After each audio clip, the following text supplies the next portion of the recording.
अस्सलाम वालेकुम स्टूडेंट्स, कैसे हैं आप सब? खैरियत से हैं? मैं हूं मोहम्मद इब्राहिम, आपके चैनल डायमेंशनल फिज़िक्स से। स्टूडेंट्स, आज हम डिस्कस करेंगे radiation exposure part 3। Student, radiation exposure part 2 में हमने बायोलॉजिकल इफ़ेक्ट्स ऑफ रेडिएशन को डिस्कस किया था, और आज पार्ट 3 में हम ये देखेंगे कि इन रेडिएशंस के हमें क्या क्या फ़ायदे हैं। ठीक है जी, biological and medical uses of radiations. ठीक है, इनके इफ़ेक्ट्स ही नहीं थे, इनके फ़ायदे भी मौजूद हैं। तो आइए टॉपिक का करते हैं जी स्टार्ट। तो स्टूडेंट, सबसे पहले biological and medical uses of radiation को समझने से पहले आपको आने चाहिए रेडियो आइसोटोप्स।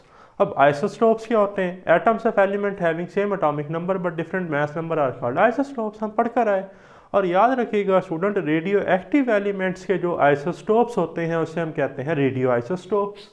तो isotopes of radio active elements called radio isotopes. अब रेडियो आइसोटोप्स बनते कैसे हैं?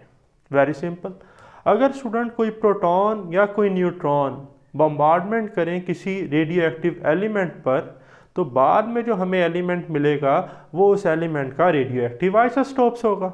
जैसे कि इधर देखें, मैंने इक्वेशन लिखी है, neutron plus radio active element. एक न्यूट्रॉन को बम्बार्ड किया एक रेडियो एक्टिव एलिमेंट पे, तो एज अ रिजल्ट हमें क्या मिला? Radio active isotopes. अब रेडियो एक्टिव आइसोटोप्स हमारे पास डिफरेंट हैं। कार्बन के रेडियो एक्टिव आइसोटोप्स हैं जिनमें फेमस कार्बन 14 है। इसी तरह फास्फोरस के आप देख रहे हैं radio active isotopes, phosphorus 32, phosphorus 33। इसी तरह सेलेनियम के हैं जी, स्ट्रोंशियम के हैं। ठीक है, डिफरेंट हमारे पास मल्टीपल क्या हैं जी, रेडियो एक्टिव आइसोटोप्स हैं। तो इन रेडियो एक्टिव आइसोटोप्स के रिसर्च पर्पस के हवाले से क्या क्या बेनिफिट्स हैं, क्या क्या यूजेस हैं, तो सबसे पहले वो डिस्कस करते हैं जी। तो इधर देखें, कार्बन 14। कार्बन 14 जो है जी, इसे हम यूज़ करते हैं कार्बन डेटिंग के लिए। ठीक है जी, carbon dating of organism and substance under bodied जो हमारे पास ऑब्जेक्ट्स हैं उनके जो स्केलेटन्स हैं। ठीक है, लेट्स से जी कोई डायनासोर का कोई स्ट्रक्चर है तो वो हमें मिलता है, तो हम उसकी एज कैलकुलेट कर सकते हैं कि कितने साल पुराना है। ठीक है, with the help of carbon 14 radio active isotope. फिर इसी तरह स्टूडेंट, फास्फोरस 32, फास्फोरस 33 को हम यूज़ करते हैं बायोलॉजिकल एंड जेनेटिक्स। ठीक है जी, बायोलॉजी में भी यूज़ करते हैं और जेनेटिक्स में भी इसे हम क्या करते हैं, यूज़ करते हैं। सिमिलरली सेलेनियम 75 को हम यूज़ करते हैं जी प्रोटीन स्टडीज़ के लिए। ठीक है, इसी तरह फिर हमारे पास जो स्ट्रोंशियम है स्टूडेंट 85, इसे हम यूज़ करते हैं metabolism and bone formation studies के लिए। ठीक है, ट्रीटियम को हम क्या करते हैं जी, इस्तेमाल करते हैं लाइफ साइंसेज और ड्रग मेटाबॉलिज्म के लिए। तो ये इन्फॉर्मेशन आपने याद रखनी है, एमसीक्यूज पॉइंट ऑफ व्यू से काफ़ी इंपॉर्टेंट है। ठीक है, अब आपके बुक के अकॉर्डिंग जी जो यूजेस हैं रेडियो आइसोटोप्स के, उनको 4 कैटेगरीज में इधर मैंने डिवाइड किया है। सबसे पहली कौन सी है जी? एग्रीकल्चर। फिर है ट्रेसर टेक्निक। फिर है मेडिकल डायग्नोस्टिक एंड थेरेपी। ठीक है जी, फिर है रेडियोग्राफी। तो वन बाय वन हम इन सबको क्या करेंगे जी, डिस्कस करेंगे। तो बात कर लेते हैं सबसे पहले रेडियो एक्टिव आइसोटोप्स और रेडियो आइसोटोप्स एज आ एग्रीकल्चर। ठीक है जी, इनके यूजेस क्या हैं, एग्रीकल्चर में इनके क्या क्या इस्तेमालात हैं। तो देखें, इधर लिखा है fertilizer take up phosphorus and emit radiation. अब इसका मीनिंग क्या है? जो फर्टिलाइज़र्स हैं हमारे पास, ठीक है जी, फॉर एग्जांपल जी गंदम है। ठीक है, गंदम में हमने फास्फोरस की क्वांटिटी ऐड कर दी है, ये चेक करने के लिए कि ये जो फास्फोरस है ये गंदम के किस किस हिस्से को कितना इफ़ेक्ट करता है। ठीक है, वहाँ पर कितनी जेनेटिक चेंजेस आ सकती हैं या म्यूटेशन आ सकती हैं। अब हम इस तरह ये करना क्यों चाह रहे हैं? असल में हम ये देखना चाहते हैं कि गंदम की जो नस्ल है, उसकी जो पैदावार होने जा रही है, वो कोई अच्छी क्वालिटी हमें प्रोवाइड हो सकती है। तो होता ये है कि हमने फास्फोरस इंजेक्ट किया। ठीक है जी, गंदम ने उसे इनहेल किया, जहाँ जहाँ से वो फास्फोरस गुजरता रहा वहाँ से रेडिएशन इमिट होती रही और रेडिएशन डिटेक्टर से हमें वो पता चल जाता है। ठीक है, फिर इसी तरह है जी improved varieties through induced mutations. Student, हम राइस की, वीट की, कॉटन की जो क्वालिटी है वो भी क्या कर सकते हैं, इम्प्रूव कर सकते हैं with the help of radio active isotopes. ठीक है, चावल बड़ी अच्छी नस्ल के हमें मिल सकते हैं। ठीक है, वो भी कैसे होगा? रेडियो एक्टिव आइसोटोप्स इंजेक्ट करने से। फिर है इसी तरह students, plants have more resistance to pest and give better yield. Students कुछ कीड़े मकोड़े जो प्लांट्स को खाते हैं, हशरात वगैरह जिन्हें हम कहते हैं, स्टूडेंट्स वो जो हमारे पास कीड़े मकोड़े हैं वो प्लांट्स को ना खा सकें, इसलिए भी हम क्या करते हैं जी, रेडियो एक्टिव आइसोटोप्स उनमें ऐड कर लेते हैं। तो प्लांट्स जो है ना ये एक्ट करते हैं एज अ रेजिस्टेंस, ठीक है, इनका इम्यून सिस्टम बेहतर होता है, ठीक है ना। तो ये अंदर से इतने स्ट्रांग हो जाते हैं कि अगर वो इससे कट भी करते हैं तो पहले अगर कोई इफ़ेक्ट बहुत ज़्यादा होना था किसी कीड़े मकोड़े का तो वो इफ़ेक्ट बहुत ज़्यादा कम होगा, मीन कि उनकी रेजिस्टिवनेस जो है वो बढ़ना शुरू हो जाती है, ठीक है जी, उनकी सेफ्टी जो है वो ज़्यादा अच्छे से हो सकती है। फिर सेकंड है जी radioisotopes as a tracer technique. तो ट्रेसर टेक्निक क्या है जी, tracer technique students just like GPS, global positioning system क्या करता है जी, हमें नेविगेट कर रहा है, ठीक है, हमारी या किसी भी ऑब्जेक्ट की एट अ टाइम वो कहीं भी किसी प्लेस पर लोकेशन एग्जैक्ट बता सकता है, ठीक है। तो इसी तरह जो हमारे पास रेडियो एक्टिव आइसोटोप्स हैं इनकी मदद से भी हम क्या करते हैं, ट्रेस लाइन टेक्निक है उसकी मदद से जो है जी हम वो रेडियो एक्टिव आइसोटोप्स की या जो रेडियो एक्टिव आइसोटोप्स का इफ़ेक्ट हो रहा है किसी भी प्लांट्स में हो रहा है, फॉर एग्जांपल कोई पौधा है जी, ठीक है, उससे हमने फास्फोरस का सोर्स जो है जी वो उसमें इंजेक्ट किया है, तो फास्फोरस जो है वो उसके रूट्स से उसके लीव्स में होता हुआ जा रहा है, तो एक लाइन सी बनती जा रही है। उस ट्रेस लाइन से हम ये ट्रैक कर सकते हैं कि सोर्स कहाँ कहाँ जाकर किन किन टारगेट्स पे जाकर इफ़ेक्ट हो रहा है, ठीक है। और इस ट्रेस लाइन टेक्निक को ही हम क्या कहते हैं, ट्रेसर टेक्निक, ठीक है। और जो रेडियो एक्टिव आइसोटोप्स है ये एक्ट करता है एज अ ट्रेसर, और इस ट्रेसर को हम टैग्ड एटम भी कहते हैं, ठीक हो गया जी।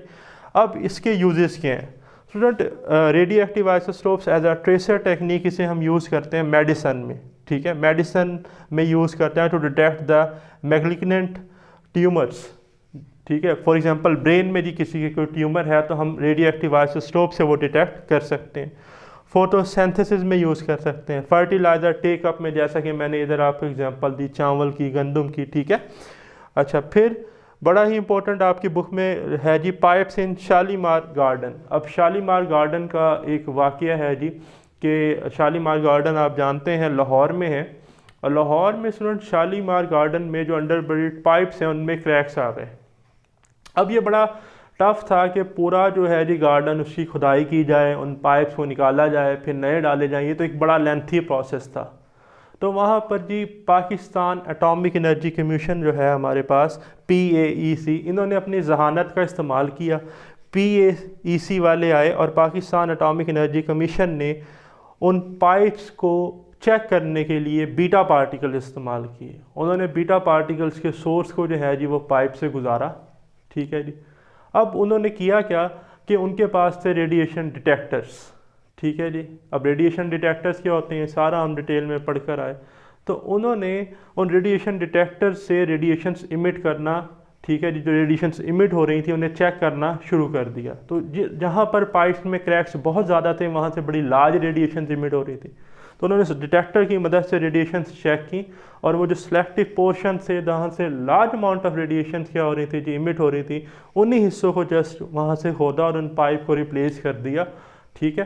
तो हम जो है जी वो क्या कर सकते हैं, फिर हम पाइप्स के जो क्रैक्स हैं वो भी रेडियो एक्टिव आइसोटोप से ट्रेस कर सकते हैं, ठीक है जी।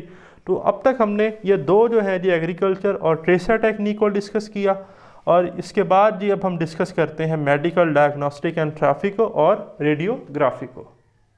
स्टूडेंट्स नेक्स्ट है जी हमारे पास radioactive isotopes as a medical diagnostic and therapy. तो अब इसमें आप देखें कि स्टूडेंट जो हमारे पास प्रोसेस होता है डाइजेशन का और movement of chemicals in body, उन्हें हम रेडियो एक्टिव आइसोटोप्स की वजह से मॉनिटर कर सकते हैं। अच्छा, जो कैंसरियस सेल हैं स्टूडेंट, ये बहुत ज़्यादा रेडिएशन को एब्जॉर्ब करते हैं, और हम इनके ट्रीटमेंट के लिए रेडियो एक्टिव आइसोटोप्स में से आयोडीन 131 को हम थायराइड ग्लैंड जो कैंसर है उसके लिए इस्तेमाल करते हैं। और कुछ और मैंने रेडियो एक्टिव आइसोटोप्स जो हैं जी वो लिखे हैं, और वो कहाँ कहाँ इस्तेमाल होते हैं।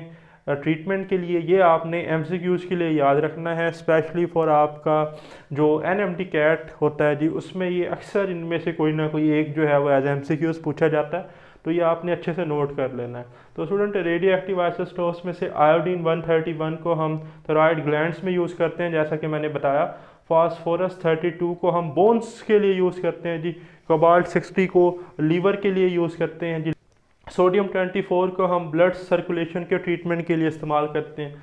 स्ट्रोंशियम 90 को हम स्किन कैंसर के ट्रीटमेंट के लिए क्या करते हैं जी, इस्तेमाल करते हैं। ठीक है जी, तो इनके काफ़ी फ़ायदे भी हैं जी, ना कि इनके सिर्फ नुकसानात हैं। और लास्ट वन हमारे पास है जी radioactive isotopes as a radiography. अब स्टूडेंट, रेडियोग्राफी में अगर गैमा रे की बात की जाए तो gamma ray radiographs are used in medical diagnosis internal images of brain. ठीक है, ब्रेन के जो है वो आपको इंटरनल इमेज इसकी मदद से, रेडियोग्राफी की मदद से मिल सकते हैं। रेडियोग्राफी की मदद से स्टूडेंट हम किसी भी ट्यूमर का साइज़, उसकी लोकेशन, ठीक है जी, या किसी भी अदर पार्ट का साइज़ और उसकी लोकेशन आसानी से कैलकुलेट कर सकते हैं। फिर क्रैक्स ऑन कैविटीज़ है, जिस तरह के मैंने आपको शालीमार गार्डन का वाक़या बताया जी, ठीक है, पाइप्स के क्रैक्स के बारे में। फिर gamma camera is design to detect gamma radiation to observe organ such as kidney. ठीक है जी, गैमा रेडिएशंस की वजह से जो है जी वो हम गैमा कैमरा जस्ट लाइक आ डिटेक्टर है जी, जिससे हम किडनी वगैरह में जो भी डिफेक्ट्स हैं, ठीक है जी, वो चेक कर सकते हैं। तो ये था जी हमारा वीडियो लेक्चर। मिलते हैं जल्द इंशाल्लाह नेक्स्ट वीडियो लेक्चर के साथ। मुझे दे इजाज़त। अल्लाह हाफिज़।